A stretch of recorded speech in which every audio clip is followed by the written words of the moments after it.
Fala pessoal, sejam bem-vindos ao nosso canal, mas antes de assistir esse vídeo, se inscreva no canal, ative as notificações e deixe seu like. Que Deus te abençoe grandemente.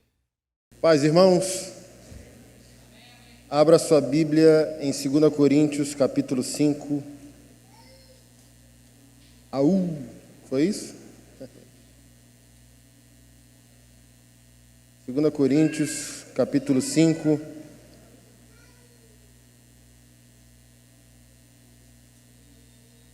Verso 16.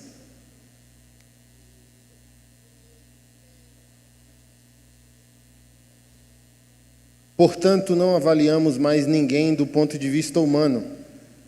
Em outros tempos, pensávamos em Cristo apenas do ponto de vista humano, mas agora o conhecemos de modo bem diferente. Logo, todo aquele que está em Cristo se tornou nova criação. A vida velha acabou e uma nova vida teve início.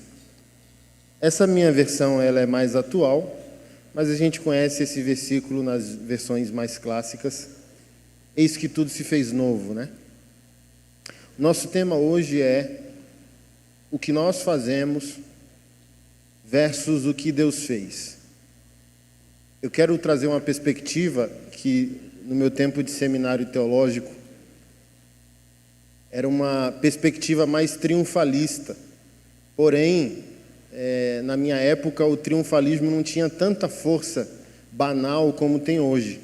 Era um triunfalismo do bem, se eu posso colocar assim, que nos dava uma consciência do ainda não e do já, da parte de Deus. Em que perspectiva? Eu não sou santo, eu, Anderson. Agora, aqui, 2021, que dia é hoje? Dia o quê? Dia 10 de abril de 2022. Eu não sou santo agora, mas eu sou santo já. Há 2000 anos eu sou o santo. Eu sou santo no decreto de Deus, eu sou santo na expectativa de Deus e eu sou santo no fato consumado. E hoje eu quero trazer uma outra perspectiva, porque nós precisamos colocar o triunfalismo no seu devido lugar. Olha, somos curados, somos prósperos, somos santos. Para alguém arrogante, a gente precisa colocar essa pessoa bíblica, teologicamente e de maneira realista no lugar dela. Não, menos. Porém, tem as pessoas que pegam esse lema e nunca avançam, nunca triunfam, nunca veem a mão de Deus prosperar, curar, transformar, estabelecer a vida daquela pessoa numa vida santa, numa vida de louvor a Deus. Então a gente tem dois extremos do mesmo problema. Um povo infantil dizendo, olha, eu sou curado, mas a doença está lá. Olha, eu sou próspero, mas a geladeira está vazia. E um povo também que diz, tanto faz. Não, tanto faz não. Porque a queda de Adão e Eva não é a queda apenas da salvação. É uma queda cósmica, uma queda completa. A gente cai totalmente no pecado de Adão e Eva. Nossa moralidade cai, a arte cai, a estética cai, a política cai, financeiramente estamos caídos. Então, o Evangelho tem interesse em um conceito de redenção muito mais amplo do que entendemos. Por exemplo, quando Jesus expressava algum milagre de cura ou de salvação, a palavra grega usada quase sempre era a mesma, sozo, que diz respeito à salvação, segurança, plenitude, cura. O rapaz é curado, o Senhor o despede dizendo, vai em paz, a tua fé te salvou. Mas o Senhor acabou de manifestar uma cura física e não uma salvação. Mas a perspectiva de Jesus de salvação, ela é integral, ela não é parcial. Podemos não viver os nossos sonhos, mas obviamente que a nossa vida não será a mesma em nenhum assunto. Triunfaremos como povo de Deus em tudo. E essa é a nossa realidade da cruz. Em tudo triunfaremos.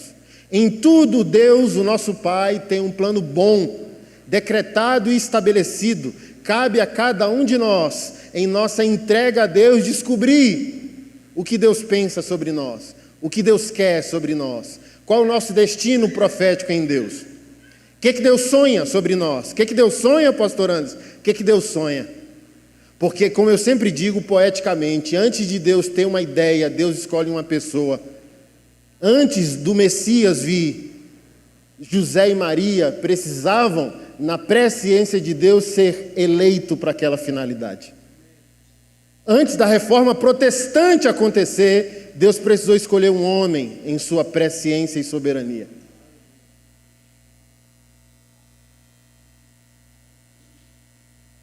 E antes de acontecer conosco, primeiro ponto, precisamos saber quem somos. Perguntei ontem aos homens, se Deus estivesse pregando para nós nessa noite, qual o testemunho dele sobre cada um de nós? Quais os pensamentos de Deus? O que Deus pensa sobre nós? O que Deus testemunha sobre nós? Deus sabia que quando estabelecesse a base de sua igreja, na doutrina dos apóstolos, dos 13, dos profetas do Antigo Testamento, que os 13 apóstolos não iriam obedecer a Atos 1:8. E aquela promessa feita através de Isaías, a minha casa será chamada casa de oração para todos os povos, ou seja, a providência divina sairia do povo hebreu, do povo judeu, e se estenderia a nós. Esse culto só está acontecendo porque a profecia de Isaías se cumpriu. A casa de oração será casa para todos os povos, e sem dúvida não há quase nenhum judeu aqui nessa Assembleia dos Santos hoje. Se tiver um descendente, olhe lá. Então a profecia se cumpriu. E Deus sabia que os 13 não iriam obedecer a Atos 1:8. E ao descer sobre vós o Espírito Santo, vocês serão minhas testemunhas em Jerusalém, Judéia, Samaria, até os confins da terra. E chuta o que aconteceu. Os 13 não obedeceram, e os 13 ficaram em Jerusalém. E o Senhor, em sua soberania, providência e graça, enxergou que tinha um homem necessário, inevitável, corajoso, apaixonado por Deus quando convertesse, chamado inicialmente de Saulo de Tarso. E foi esse homem que desprezou, por assim dizer, a religião de sua época e obedeceu Atos 1:8. E ficou até uma conta injusta. A religião sempre sobrevive assim, né? 13 apertam a mão do apóstolo Paulo, dizendo: a gente é dos judeus, você é dos gentios. Cara, que conta injusta, né? E obviamente que essa conta não foi o Espírito Santo de Deus que estabeleceu. Mas quando você vê um cristão consciente de chamado, consciente de adoração, de propósito, de destino profético, por que eu estou aqui? O que Deus espera de mim? O que vai acontecer daqui a alguns anos por causa da minha obediência? O apóstolo Paulo tinha essa clareza sobre o seu destino profético. Está escrito em Atos dos Apóstolos que ele estava reunido com os irmãos espirituais, irmãos piedosos, irmãos consagrados, não eram irmãos carnais e mundanos. E o Senhor, o Espírito Santo, falou com os irmãos, mostrando o que esperaria Paulo quando ele viajasse para Jerusalém. Que ele seria preso, que ele seria maltratado, espancado. E está escrito que os irmãos tentaram evitar que o apóstolo Paulo continuasse a decisão de ir para Jerusalém. E ele diz: porque vocês me constrangem, vocês constrangem o meu coração, eu vos amo. Porque vocês estão tentando impedir meu destino profético. Eu sei, ele diz, eu sei explicitamente o que me aguarda em Jerusalém, porque o Espírito Santo de Deus já se adiantou. E eu estou pronto para ir, e se necessário for, morrer. Pessoas assim são raras. Por isso que a maioria dos evangélicos sobrevivem e não vivem, porque não descobre qual o sonho de Deus para a vida deles. Imagina pessoas que te amam dizendo, não vá, te amamos. As pessoas misturaram o profético com o emocional. Aí o crente que não tem consciência de destino profético fala, eu acho que o Espírito Santo mudou de ideia. Os irmãos aqui são irmãos espirituais, estão chorando, querem me poupar. Aleluia! Né? Não, mas ele está convicto. Convicto. Mas entra também na comunhão um profeta chamado Ágabo. Profeta só entrega. Irmão, profeta verdadeiro que está em escassez, só entrega o que o Espírito Santo manda. O que passar disso é florear o pavão. E o pavão já é bonito por ele mesmo. Que benefício a gente pode fazer para um pavão quando ele abre a asa e a cauda? Um espetáculo. Deus não poupou criatividade e beleza quando criou um pavão. Aí a gente fica querendo, sabe? Bota um pouco de profético, um pouquinho de opinião, um pouquinho do que eu acho, um pouquinho de política, um pouquinho de... Não, só entrega. Entrou um profeta chamado Ágabo, puxou o cinto de Paulo, amarrou ele e diz, assim diz o Espírito Santo, isso vai acontecer com o dono desse cinto. Ele será preso, espancado e talvez morto. E sai. Pronto. Pronto. A maioria dos evangélicos do século 21 está igual prego no angu. Não consegue sobreviver a uma crise, não consegue ficar de pé, não consegue agradar a Deus, não consegue viver em adoração, não consegue incomodar o diabo. É o que eu sempre digo, se o diabo não perturba a tua vida, tu e ele viraram amigos e tu não percebeu. A vida do crente é uma vida atribulada com charme. Não é sofrimento para sempre, mas crente em paz é amigo de Satanás. Porque um crente não tem paz, ele é o agente de Deus, a extensão de Deus para a denúncia desse mundo caído, desse mundo perverso. Ele é o agente de Deus para a edificação da igreja. Não há paz no que nós estamos fazendo, é os céus proclamando guerra contra a terra. A nossa felicidade só está depois da consciência do que Deus espera de cada um de nós.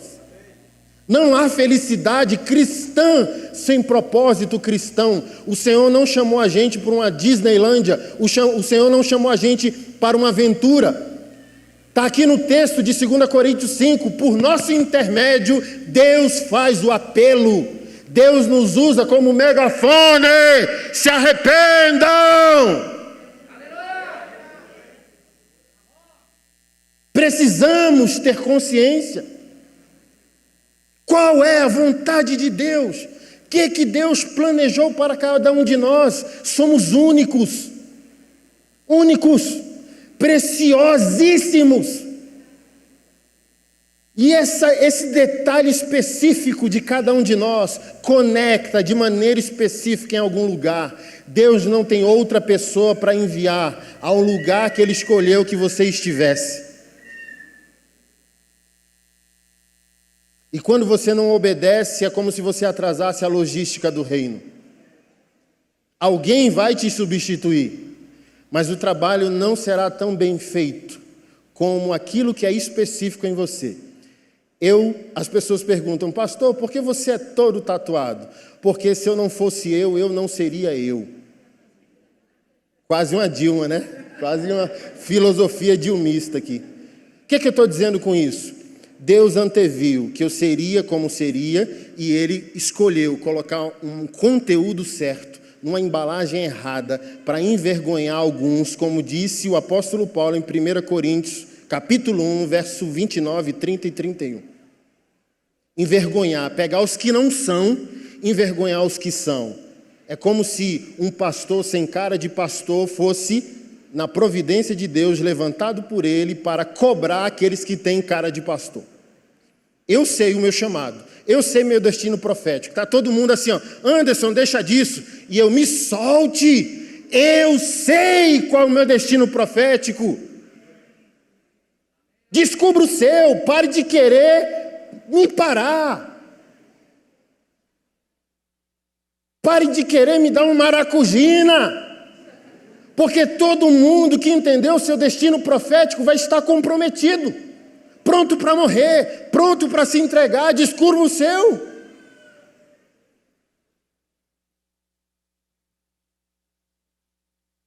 Descubra o seu.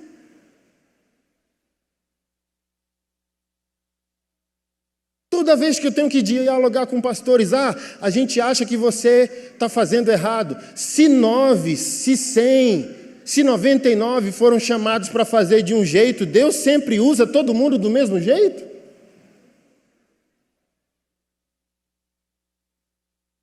Onde que está a multiforme sabedoria de Deus?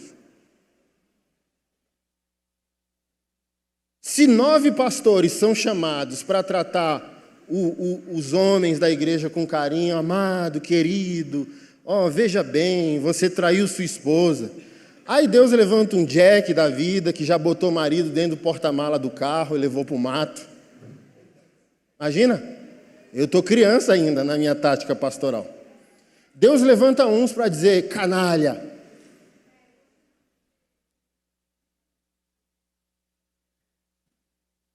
Como que tu supõe que tu vai fugir da ira de Deus maltratando alguém que Ele deu para tu cuidar?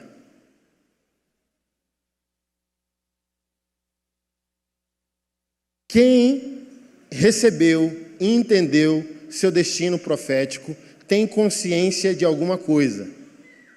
E ter consciência de alguma coisa incomoda e confronta quem não tem consciência de nada. Mas ninguém aqui nasceu de novo para ser inútil. Cada um de nós tem um chamado. Cada um de nós tem uma identidade no reino. Cada um de nós tem um chamado profético a cumprir. Deus tem expectativas a cada um de nós. Deus tem celeiros a comunicar a cada um de nós. Provisões que nós necessitamos para que esse chamado específico da parte de Deus se cumpra em nós, se cumpra por nós e se cumpra através de nós.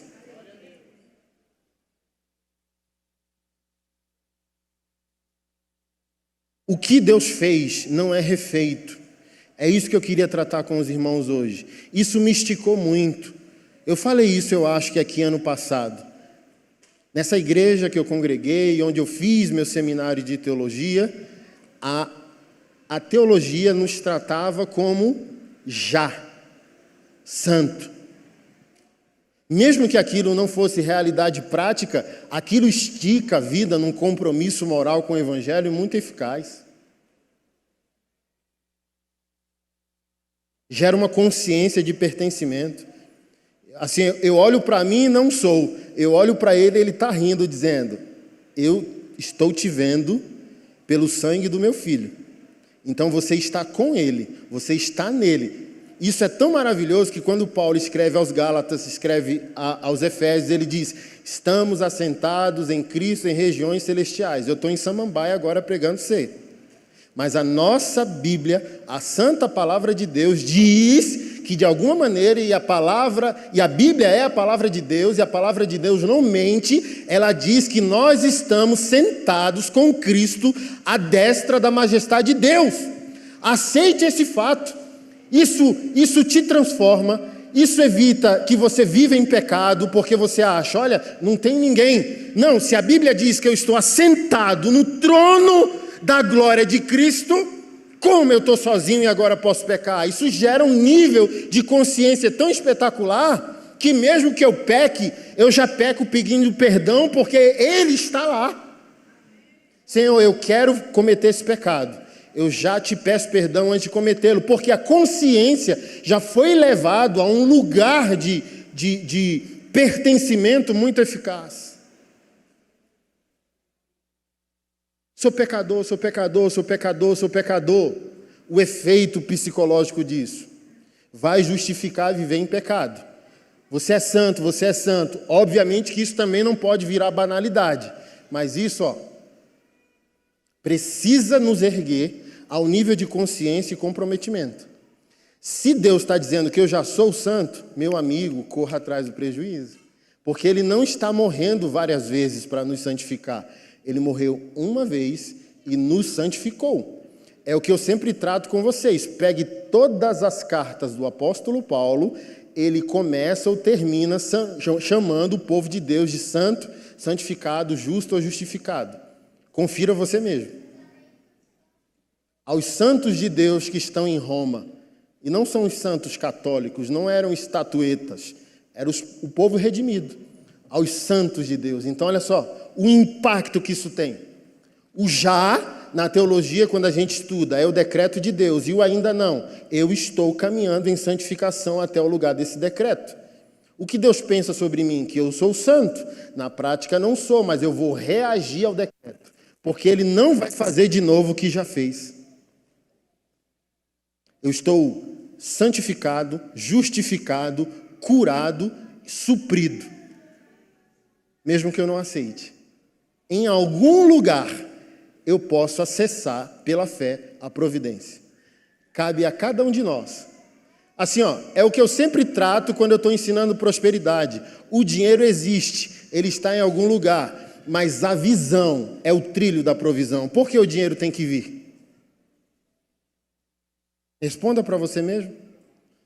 Como eu tenho pedido dinheiro a Deus, para quê? Por que o dinheiro tem que vir? Se o dinheiro vir hoje, faz bem ou faz mal? Glorifica a Deus ou não?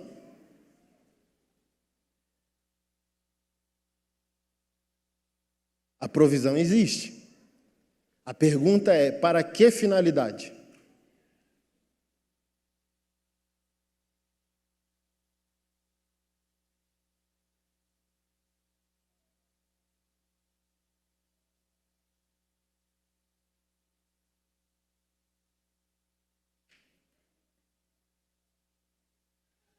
E olha só, tem um homem de Deus que disse sobre esse assunto de cura divina. Deus cura, Deus não cura? Ele disse, eu prefiro morrer orando e crendo. Eu vou até o fim da enfermidade, até o túmulo, crendo que Deus é bom e Ele cura, porque é melhor orar do que não orar. Orei, não foi curado. É melhor orar, porque se houver cura.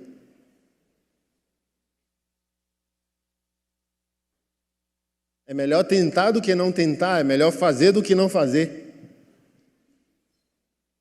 E se? O cemitério é cheio de e se.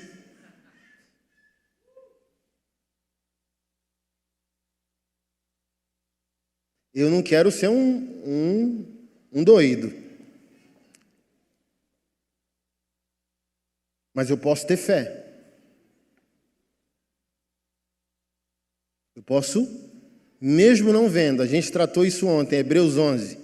Eles foram aprovados pela fé, falando da galeria da fé, e não obtiveram promessa. Eu vivo crendo, mas receber a promessa é uma decisão de Deus. Eles foram aprovados, todos que estão na galeria da fé. E eu falei para os irmãos ontem, perguntei, quem já leu Hebreus 11 aí, levanta a mão. Vou fazer um teste aqui. Você sentiu falta de alguém lá no texto? Pode. Você estava lá ontem, né? Bonitão. Salomão não está na galeria da fé. Porque não importa receber. A teologia triunfante está dizendo que você reina em vida, que Deus vai fazer. Salomão recebeu tudo aqui. E talvez ele não entrou, talvez. Eu falei ontem, ninguém pode julgar a salvação. Julgamos tudo, inclusive nosso comportamento. Julgue pessoas, nunca julgue salvação. Mas existe um monte de pista bíblica que talvez mostre que Salomão não foi salvo.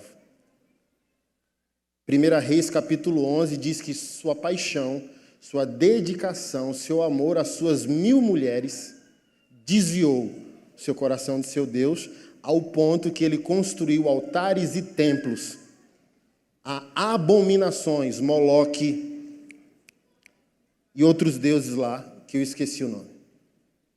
Recebeu tudo, a mente mais brilhante da história da humanidade, um dos homens mais ricos da existência humana. Raabe, a ex-prostituta, foi elogiada em Hebreus 11. Salomão não foi. Por quê? mais importa entrar do que receber. É o que eu sempre digo. Lute para viver bem, mas morra melhor.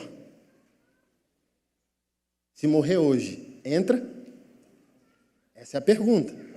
Não é dizendo, olha, ele me prosperou, eu tenho um Corolla 2022. Não. Glória. Muito bom. Enquanto eu espero, eu não quero uma vida ruim. Eu quero a melhor vida que eu puder ter enquanto eu aguardo o Senhor. Mas o meu principal trabalho é se eu morrer hoje, eu estou seguro. Se eu morrer hoje, eu morro sorrindo. Não quero morrer hoje. Mas se fosse hoje, está pronto? Essa é a carreira da nossa fé. Não é viver bem, é morrer melhor. Não, e a coisa mais linda que a gente viu em 1 Reis 11 foi o Senhor vindo de novo conversar com Salomão. Lembra que o Senhor conversou com ele e ele pediu sabedoria? O Senhor veio de novo. Olha o que o Senhor disse a ele. Por amor ao teu pai, Davi, meu servo, Israel não perecerá. Quase um Capitão Nascimento que eu falei para os caras assim, ó, tu é moleque. Teu pai me amou tanto que, olha o estoque de misericórdia e graça.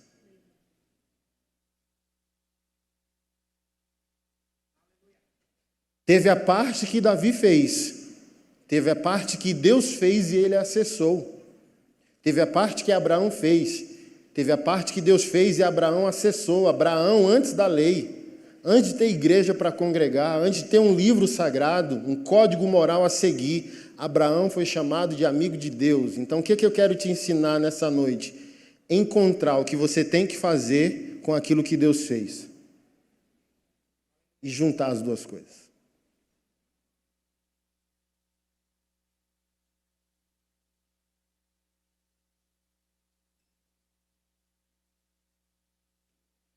E esse texto que a gente leu não conhecemos mais ninguém do ponto de vista humano. Aqui se estabelece uma dualidade, duas realidades, o humano e o divino. Então Paulo de alguma maneira está dizendo, olha, nós vimos o nosso Deus, Jesus Cristo em carne, porém não conhecemos mais ele desse modo, agora ele volta à glória do Pai. E aqui tem duas realidades, agora vamos trazer para a aplicação do nosso sermão hoje. Essa é a nossa perspectiva. Ele diz, olha, assim como não conhecemos mais o Senhor em carne, a ninguém mais conhecemos desse modo. É o já e o ainda não, essa é a dualidade. É Jesus em carne nos evangelhos e é Jesus glorificado na ilha de Pátimos com o apóstolo João, fazendo cair como morto diante de sua gloriosa majestade. Eu não posso lidar com Jesus apenas como homem ou apenas como Deus. Como homem e como Deus. E trazendo para nós, temos que avaliar o nele e o fora dele. Isso é maravilhoso, porque isso controla até os nossos pensamentos. Eu não sei se você luta pela sua santidade, mas quando você luta, você consegue ter controle para saber aquilo que você fala, eu não sei quando é a voz de Deus, porque não decidiu por santidade. Aí tem 10 vozes na tua cabeça, 1000 vozes na tua cabeça. Mas quando tu decide por santidade, você vai para um lugar existencial onde você consegue saber o que é você, o que é Deus, o que é o mundo, o que é a carne.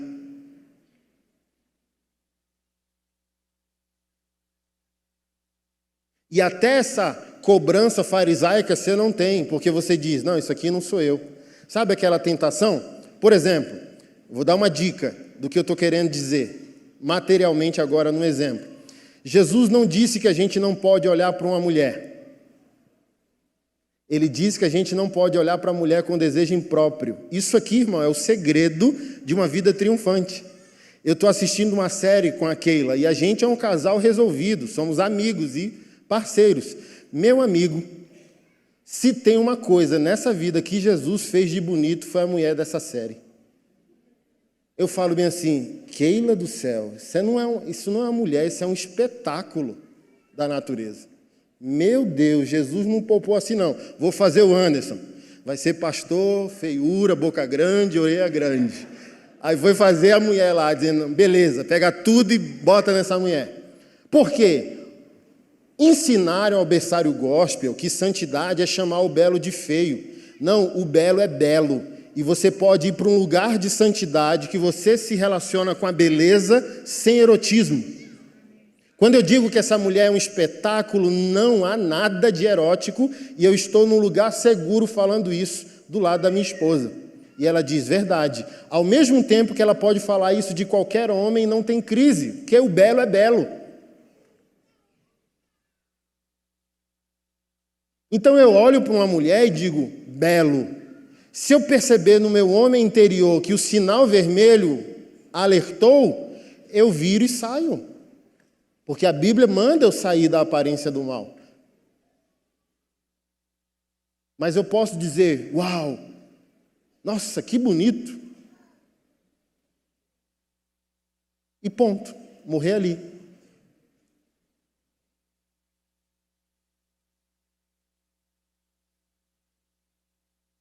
Você está entendendo o que eu quero dizer? Mas tem crente fugindo da beleza, achando que isso é santidade. Não, isso é infantilidade. E faz com que a gente não consiga ter uma vida que faça sentido nesse mundo. Imagina se a gente tiver que fugir de cada pessoa que é bonita. Vai ter que arrancar os olhos fora. Assim, ó, reconheça igual eu reconheci. Que você recebeu um monte de coisa de Deus. Beleza não foi uma delas. Então aceite que você é desapropriado esteticamente. E viva melhor. Eu olho assim pro Brad Pitt e eu falo, Deus é brincalhão, né? O cara nasce bonito, gostoso, milionário, né? Um bom ator, e o Anderson feio e pastor, porque não compartilha igualmente, né? Não, vou dar um olho azul pro Brad Pitt, um corpo sarado, ele vai ser ator, mas o Anderson vai ser pastor, feio e milionário. Não, ele não faz assim. Maltrata a gente, né, Robert? Mas só para você ter, o crente parece que ele vive numa bolha. Ele não consegue viver no mundo, porque ensinaram um conceito de santidade alienante, alienada, fugitiva. E isso tocou tanto as relações que o que eu estou falando aqui é absurdo para parte dos casais que estão aqui no culto. O quê? Se ele elogiar uma mulher do meu lado, eu dou uma peixeirada nele. Por quê? Não sabem viver entre aquilo que você tem que fazer e aquilo que Deus fez. Não conhecemos mais ninguém desse modo. Logo, ou seja, a consequência é, se existe agora uma dualidade existencial em todo ser humano, ele é o que nós estamos vendo na Terra, em sua matéria, mas ele é também o que Deus está decretando espiritualmente em seu espírito ou em sua alma. O homem não é apenas o que se vê e o que não se vê. Ele é as duas coisas. Logo, aquele que está em Cristo é uma nova criação. As coisas velhas se passaram, eis que tudo se fez novo. O que se fez novo? A santidade de berçário diz que a coleção de CD se fez nova.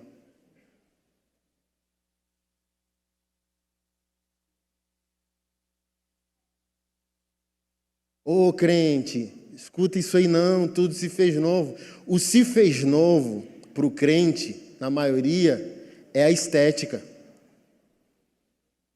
É a aparência das coisas. Aí Deus levanta um pastor como eu. Eu sou um protesto de Deus, irmão. Para provar que o que se fez novo não é sempre o que se vê, mas o que acontece naquilo que não se vê.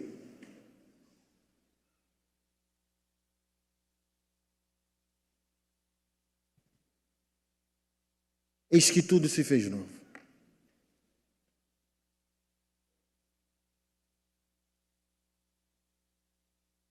E a partir disso, uma sede, uma fome por eternidade começou a brotar no nosso interior.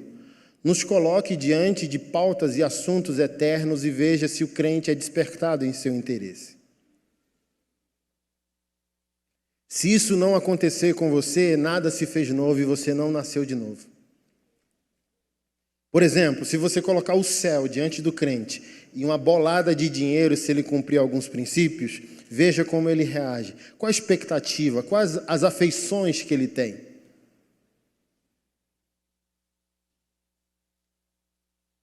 Só há novo nascimento onde há interesse eterno.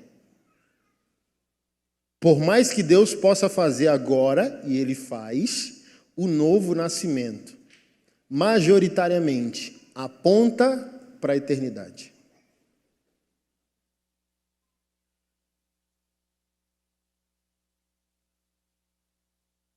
O que é novo nascimento?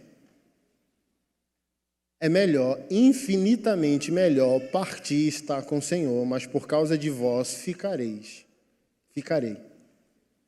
Por quê? Viver é Cristo, morrer é lucro. Só alguém que nasceu de novo.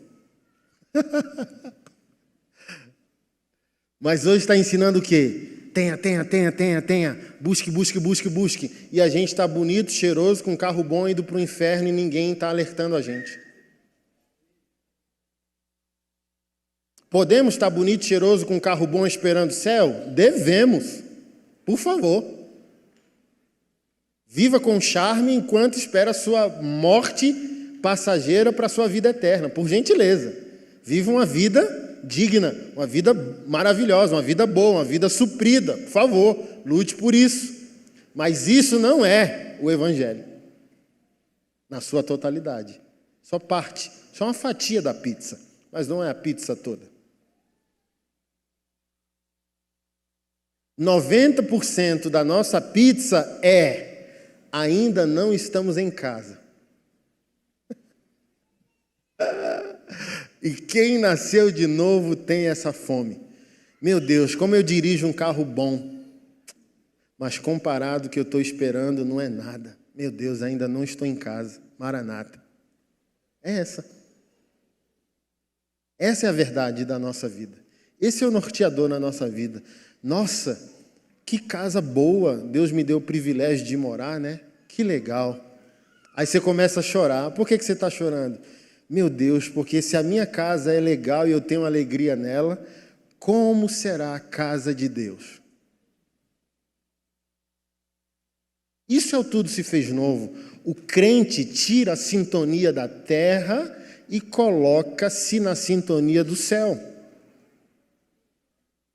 Mas a gente começou a falar de coisas, que novo nascimento é a mudança da cor do batom.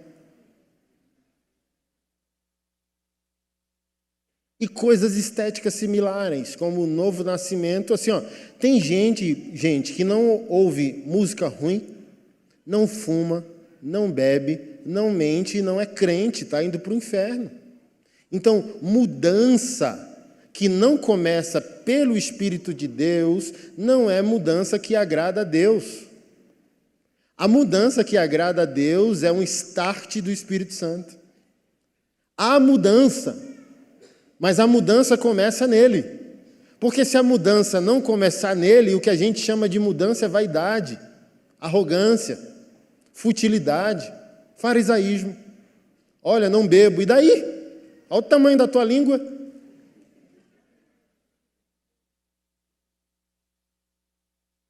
Ah, não fumo, não assisto Big Brother. Que bom!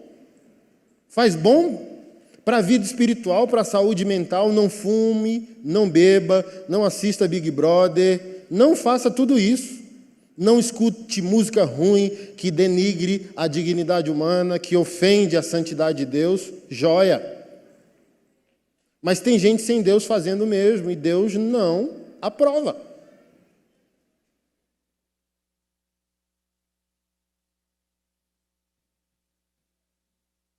A mudança é boa e a mudança faz parte do Evangelho, mas cuidado, para não se achar que é porque parou de assistir novela.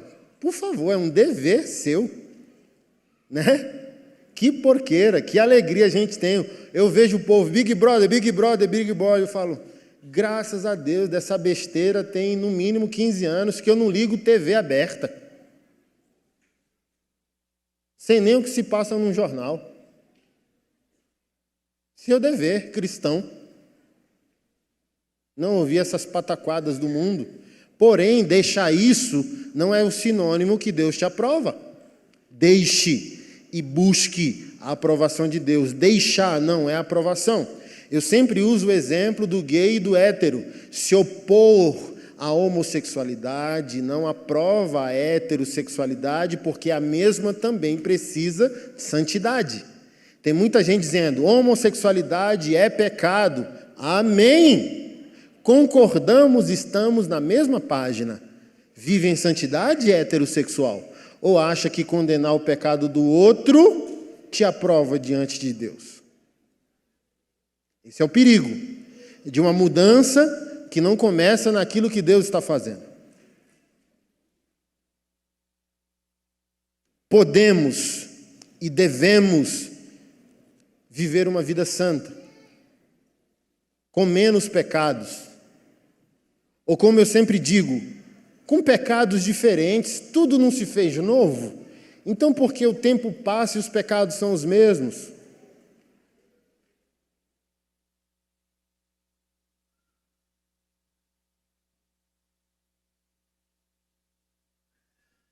Colossenses, capítulo 3.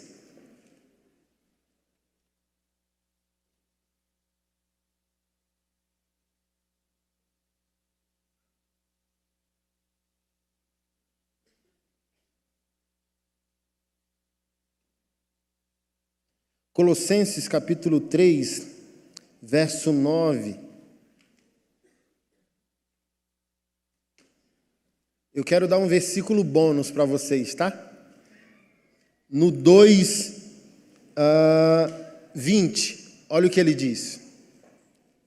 Vocês morreram com Cristo, e Ele os libertou dos princípios espirituais desse mundo. Então, por que continuar a seguir regras desse mundo que dizem, não mexa, não toque, não prove? Essas regras não passam de ensinamentos humanos sobre coisas que se deterioram com o uso.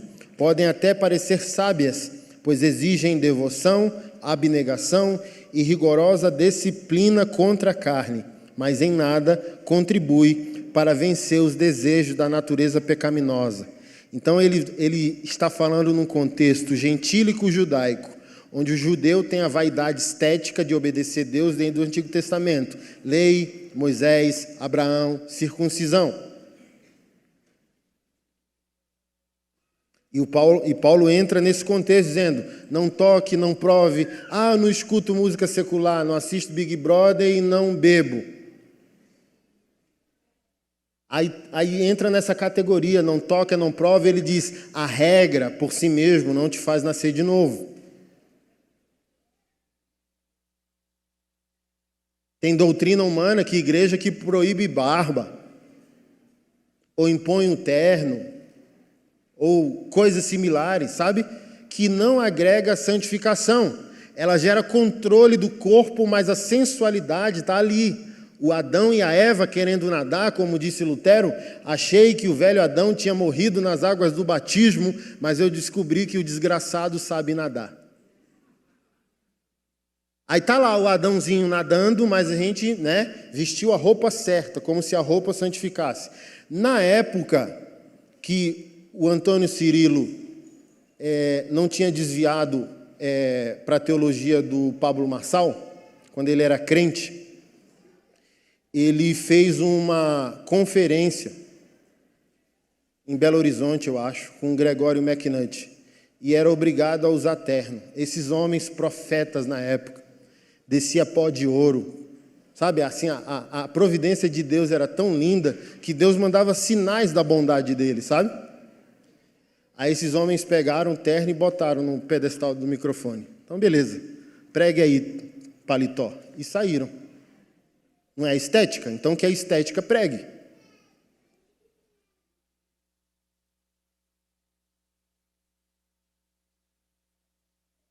Que a aparência faça a obra de Deus.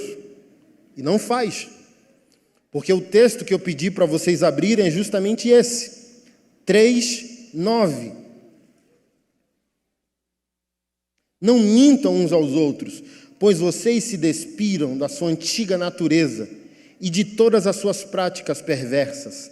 Revistam-se da nova natureza e sejam renovados à medida que aprendem a conhecer seu Criador e se tornam semelhantes a Ele. Nessa nova vida, não importa se você é judeu ou gentil, se é circuncidado ou incircuncidado, se é culto ou inculto, se é escravo ou livre, porque tudo o que importa é que Ele vive em todos.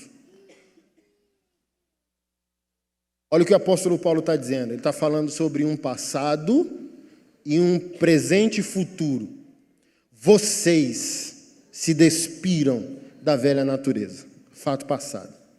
Nasci de novo, a velha natureza é morta por Cristo Jesus. Ato dele. Vocês morreram. Estão mortos em Cristo Jesus. Porém, revistam-se. Ele não diz, Deus vai vos revestir. Revistam-se. Deus tomou uma decisão que inspira que eu tome outra decisão. Deus matou minha velha natureza, mas Ele diz, é decisão, obrigação sua, agora tomar a decisão pela nova. Eu posso viver debaixo da providência do que Ele fez, mas eu tenho decisões de fé a serem tomadas. Eu não vou ser santo porque Ele decidiu. Ele me justificou e Ele me santificou pela ação do Espírito Santo, está feito. Mas eu decido aceitar e corresponder. Ele não vai fazer isso no meu lugar. Os hipercalvinistas, que tudo é soberania de Deus, sabe? Pare de orar para ver se Deus vai orar no seu lugar. Pare de ler Bíblia, pare de jejuar, pare de ser generoso. As pessoas perguntaram, é obrigado dizimar? Gente, qualquer pastor, qualquer teólogo com bom senso sabe que quase parte majoritária da obediência veterotestamentária não tem validade na nova. Mas assim, faça um teste. Se você acha que não é obrigado a obedecer financeiramente a Deus, você vai descobrir que Deus não é obrigado a te prosperar. Porque as coincidências de prosperidade acontecem quando crentes são generosos, doando para a igreja, para a obra missionária e para o pobre. Só faça o teste.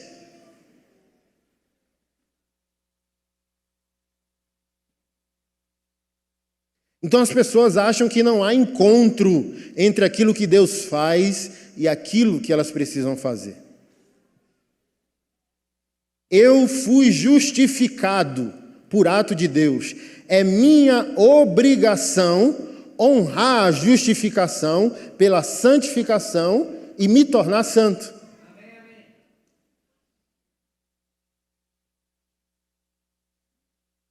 Obviamente, crendo e aceitando e me submetendo que tudo procede dele, mas a decisão é minha. Controlar a ira. Eu vi uma cena lamentável que tratamos ontem no Machonaria, uma briga de trânsito, sabe? Onde a pessoa argumenta legítima defesa, mas deu 6 disparos no rapaz, sabe? Aí eu olho para aquilo e aquilo ativa a minha santidade. Você acha que eu sou um cara bravo, mas pensa numa ovelha no trânsito. Por quê? Por inúmeros motivos. Eu não sei quem está dentro do carro.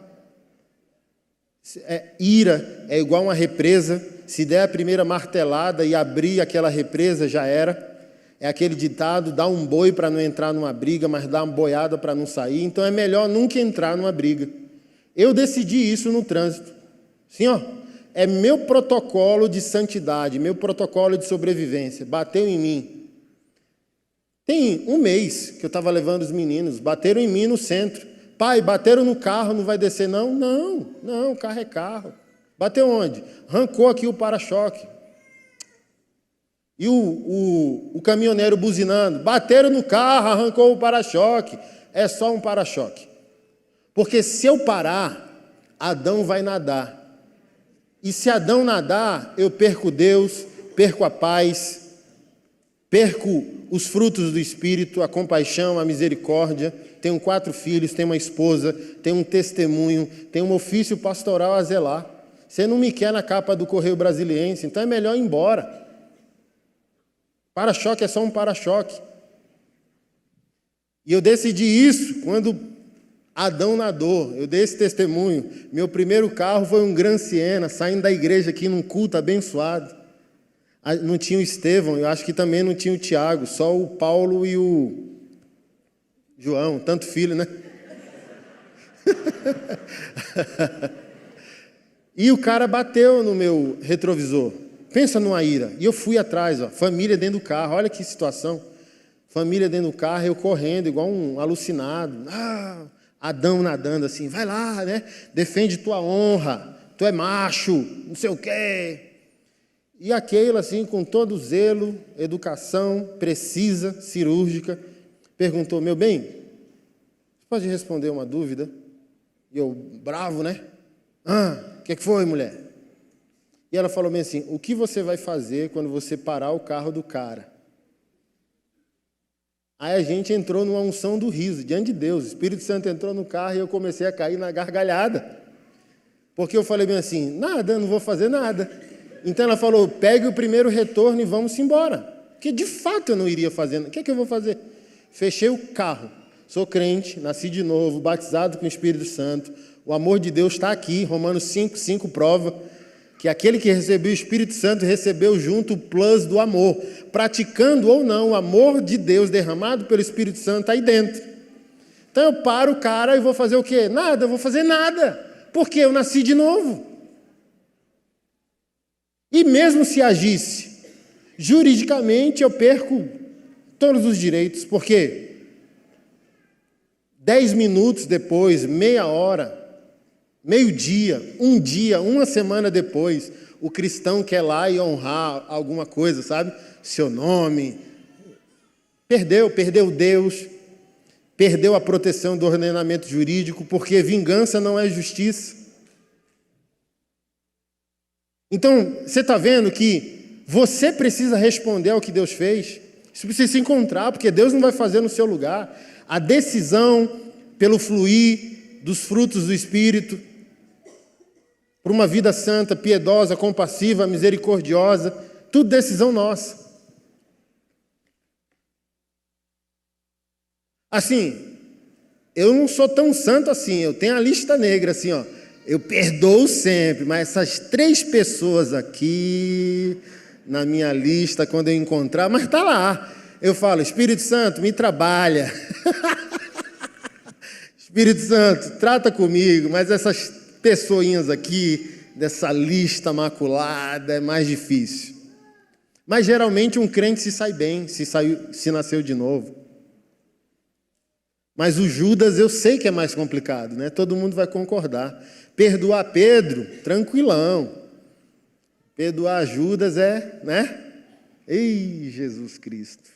Mas o Senhor faz a obra completa. O revestir-se da nova natureza, querido irmão, decisão sua. Para a gente encerrar a palavra, Romanos 8.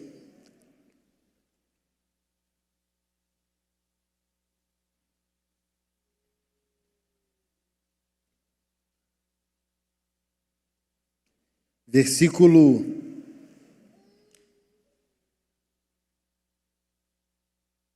28. Romanos 8, 28. E sabemos que Deus faz todas as coisas cooperarem para o bem daqueles que o amam e que são chamados de acordo com o seu propósito. A gente vai continuar, primeiro parêntese. Crente gosta de slogans. Um dos slogans do crente é todas as coisas cooperam. Eu já preguei isso, se não foi ano passado, foi ano retrasado. Não, respeite o texto. Respeite o texto. Não crie frases de efeito. Calma aí, todas as coisas cooperam. Não. O que eu disse nos 10 primeiros minutos do sermão? Destino profético, consciência de identidade, consciência de obediência, consciência de vocação. Sem isso, todas as coisas não cooperam. O texto é claro. Todas as coisas cooperam para o bem dos que foram chamados segundo o seu propósito. Não coopera porque você é evangélico. Não coopera porque você vai no culto. Coopera porque você ama e esse amor a Ele te deu consciência de chamado e de propósito. Todas as coisas cooperam para o bem daqueles que amam a Deus. E quem ama se entrega, se dedica, obedece, se envolve, se apaixona, se indigna, frutifica. Todas as coisas cooperam para o bem dos que amam a Deus e foram chamados. Interiormente, esse chamado compromete, justifica, santifica, modifica, empodera, estabelece e envia. Todas as coisas só cooperam se você pulou dentro do propósito de Deus. Deixa eu falar um negócio para você. Para quem entrou na vontade de Deus, até o que está dando errado está dando certo. Porque só dá errado porque ele tem um propósito. Imagina, tu se entregou, tu sabe organizar a tua existência? Tuas melhores intenções são limitadas. Meu Deus, que plano bom que eu tenho. É ruim ainda. Se você se entregou a Ele, Ele diz, já foi. Você fica envolvido agora na providência divina. Tudo que vai acontecer, aquelas coisas, pessoas entraram na nossa vida igual um meteoro, pessoas saíram da nossa vida que a gente falou, misericórdia, o fulano, eu achei que era siamês meu. Guerras nas famílias, porque o Senhor disse, às vezes a tua obediência a mim fará com que os inimigos do homem sejam de sua própria casa.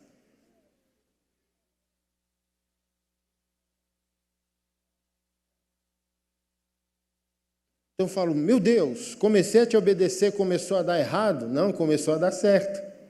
Mas para poder dar certo de uma maneira que você veja dando certo, Deus precisa arrumar o que a gente chama de arrumação, e ainda é bagunça.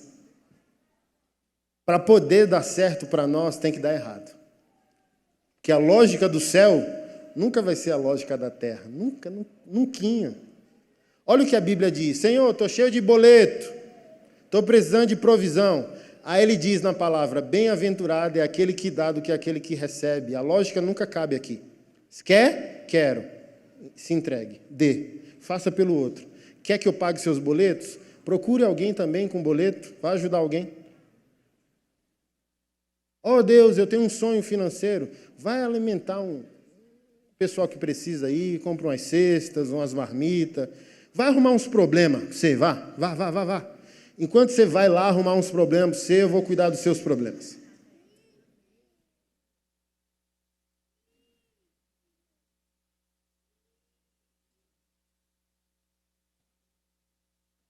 Pastor, prove na Bíblia que para dar certo tem que dar errado. Jesus venceu com uma derrota.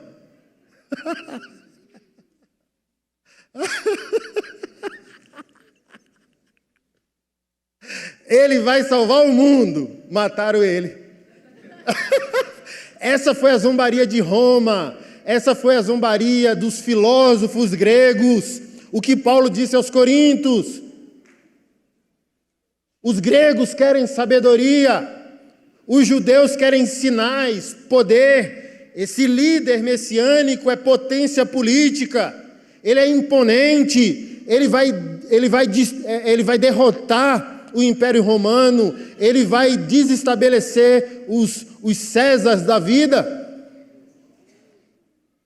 Paulo diz aos Coríntios, a nossa mensagem é loucura, porque não faz sentido um Deus todo-poderoso vencer por meio de uma morte. Que homem derrotado é esse?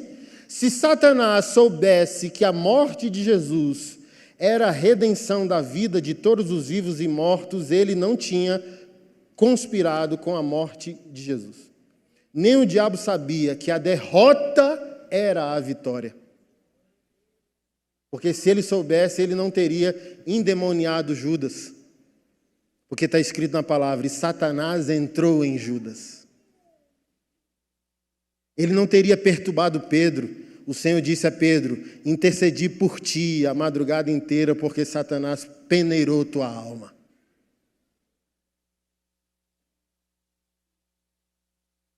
Se Satanás soubesse, irmão, ele ia ficar tranquilo. Não vou nem mexer com isso.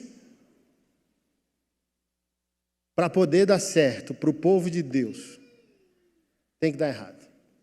Porque o que a gente chama de certo é errado. Os nossos melhores planos estão maculados. Os nossos melhores planos são limitados. Continua o texto. Ou vamos ler de novo, para fixar.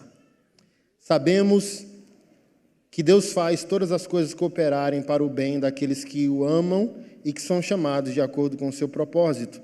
Pois Deus conheceu de antemão os seus e os predestinou para se tornarem semelhantes à imagem do seu Filho. Porque tudo tem que dar errado na sua vida para poder dar certo.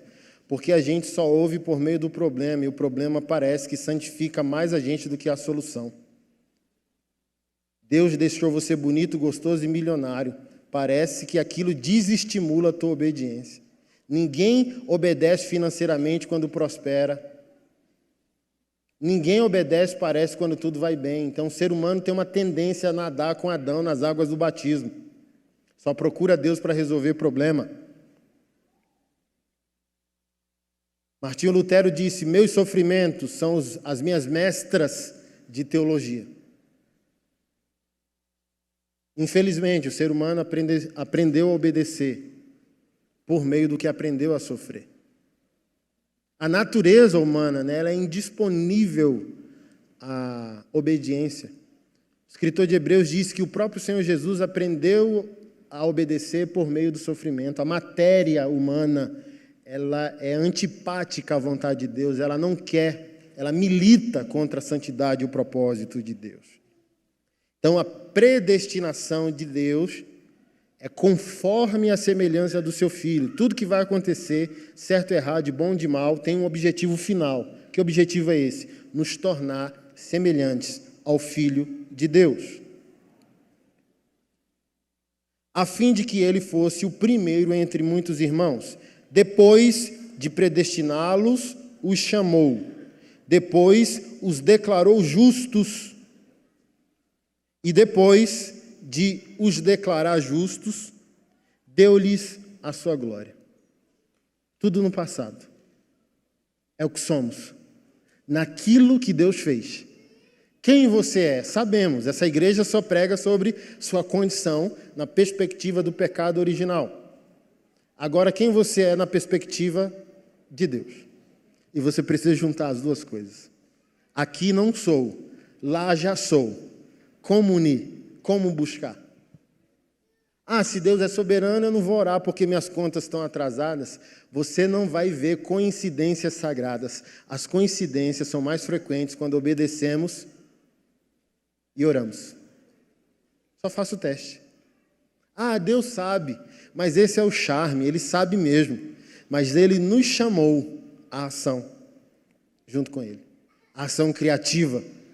Quando um crente ora, coisas transformam, coisas mudam, cenários mudam.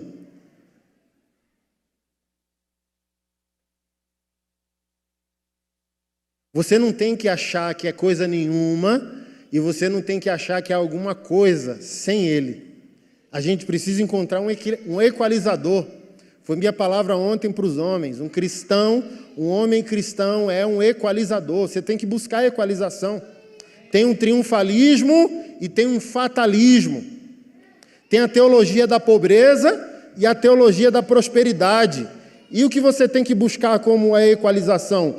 Próspero para a glória de Deus. O apóstolo Paulo disse: trabalhar com as próprias mãos, suprir suas necessidades, a necessidade do próximo. Há uma prosperidade. Há um lugar de transformação, de triunfo, de cura.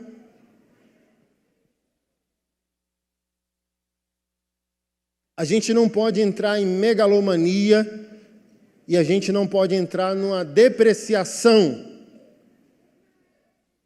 de nossa dignidade diante de Deus. Há um meio termo. há um caminho maior. Assim como o apóstolo Paulo quis ensinar aos Coríntios, capítulo 12, dons. Capítulo 13, passo a vos ensinar um caminho muito mais excelente. Aí ele começa a falar sobre amor. Então ele está dizendo, olha, dons, muito bom. Amor é a identidade de Deus. É melhor do que os dons. Equaliza. Ele diz, eu não vou censurar buscar os dons. Busque com zelo os melhores dons. Porém, o amor, que é o caráter de Deus, é um caminho sobre modo excelente. Busque dons, mas batize esses dons com o caráter de Deus, que se revela por meio do amor. Então tem crente se achando demais e tem crente se achando de menos. E nenhum dos dois é a solução. Porque quem se acha demais, a vaidade derruba, e quem se acha de menos nunca se acha capaz de ser usado por Deus, de ter uma provisão, de ter um milagre, de ver a graça de Deus perto dele, sabe? E eu já dei esse testemunho e quero encerrar com ele. Foi um testemunho do copo, eu ainda era solteiro, morava com a minha mãe. E um belo dia acordei cedo, 6, 7 da manhã para ir trabalhar, aí peguei um copo e a garrafa de café. E diante de Deus, quase que nítido, saltando do meu coração, não ponha o café. E eu acostumado a essa comunhão com o Espírito Santo, dizendo, não é o Espírito Santo, é só um copo. Que, assim, se fosse, ore porque esse morto vai ressuscitar, ore porque esse câncer vai ser curado. Era o Espírito Santo. Agora, não coloque o café no copo. Eu falei, não é o Espírito Santo, é um assunto primário, banal. Eu peguei e coloquei o café no copo e o copo estourou na minha mão. Aí o Espírito Santo falou bem assim, você tem que abrir o livro de física, né?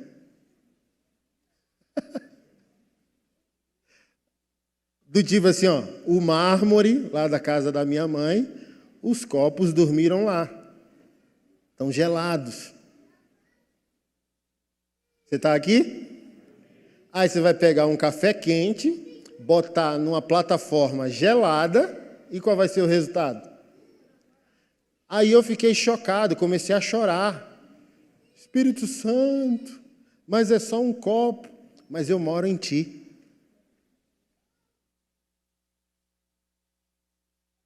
Seja orar por um enfermo, seja o copo que vai explodir, eu estou aqui.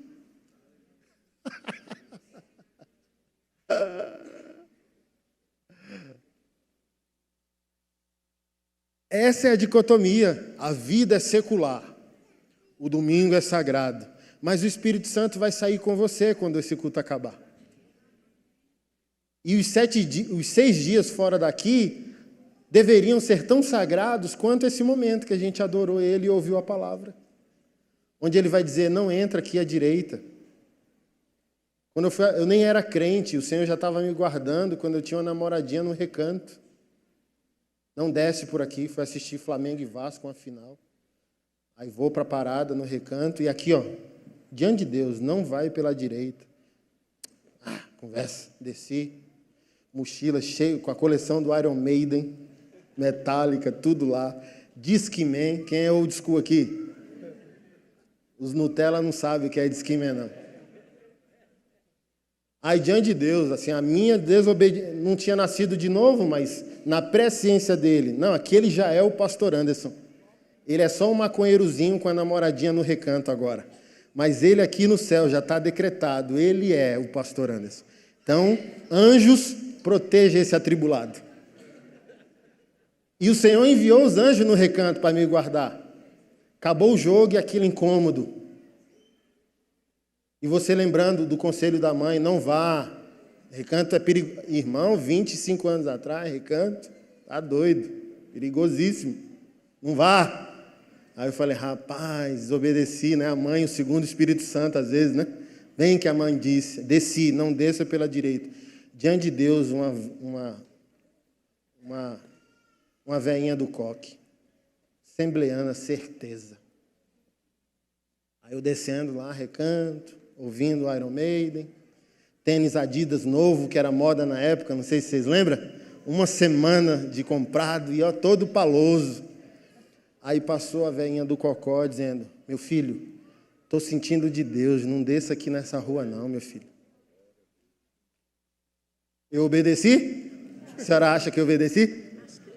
Ela disse, acho que não. Obedeci não. Aí fui descendo. Quando eu vim descendo, vem 2 mal-amanhados lá, mais mal-amanhado que eu. Assim, ó, quando você vê o cara aqui, ó, dançando com as mãos para trás, irmão, quando ele dançou com a mão assim, ó, que veio, já veio com a arma, bora, perdeu. O cara me deixou só de cueca.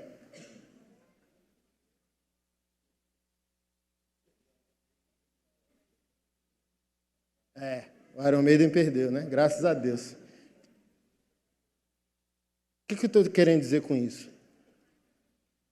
Quando Deus tem um propósito com alguém, convertido ou não, a graça já está lá. Você pega a morte dos mamonas assassinas. 1 mês antes, o Senhor dando sonhos proféticos do avião caindo. Deus tem interesse no ser humano. Cemitério é o lugar de profecias não concluídas. Igrejas que não nasceram.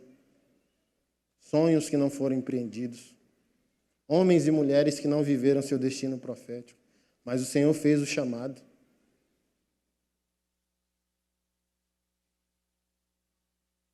E se você nasceu de novo, Ele está aí para dizer, igual um pastor, tinha que pregar em outra cidade, encheu o carro, botou a esposa e os filhos no carro. Saiu e o Espírito Santo disse, não vá. Ele pegou o primeiro balão, voltou e estacionou. E a igreja perguntou, o que aconteceu? Não sei. Se eu quisesse descobrir que eu tivesse desobedecido. Você, crente, precisa treinar seu homem interior. O Espírito Santo está totalmente interessado em sensibilizar você. E o teste do copo é o teste da cura. Como que eu vou ouvir Deus para uma cura se eu não estou ouvindo Ele para dizer, ei, olha o copo. Porque é igual uma relação. Eu e minha esposa, só vou ouvir ela quando eu tiver que pagar boleto, mas, ei, troca a fralda, eu estou surdo. Então, assim, eu vou escolher o que eu vou escutar numa relação. Então, o Espírito Santo, sabe, vai falando. Não é que ele para de falar, é que a gente vai aumentando o volume da nossa vida. Botei lá o Iron Maiden, ó. E o Espírito Santo, ei. Aí a voz do Espírito Santo perdida ali no meio do barulho do rock and roll, sabe? E às vezes é isso. Nossa vida está tão barulhenta que a gente não está ouvindo o Espírito Santo, porque ele não vai gritar igual a banda de rock and roll, não. Anderson. Dependendo do volume que está a minha vida, treine-se, crente. Deus é o principal interessado. Treine-se.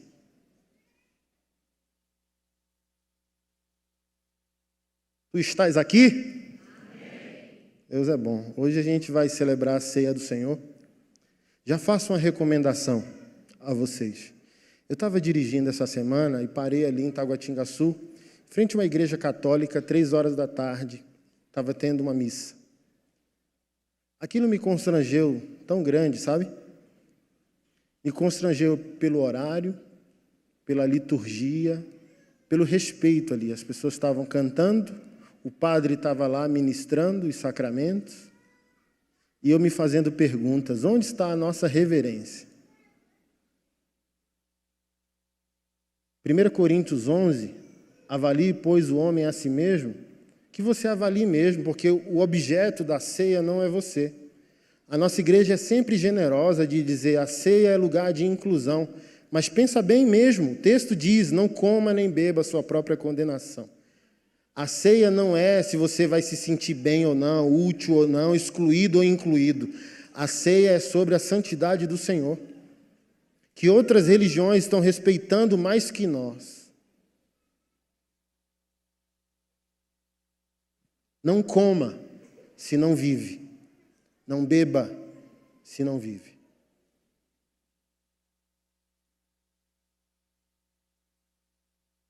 Que o texto é sério.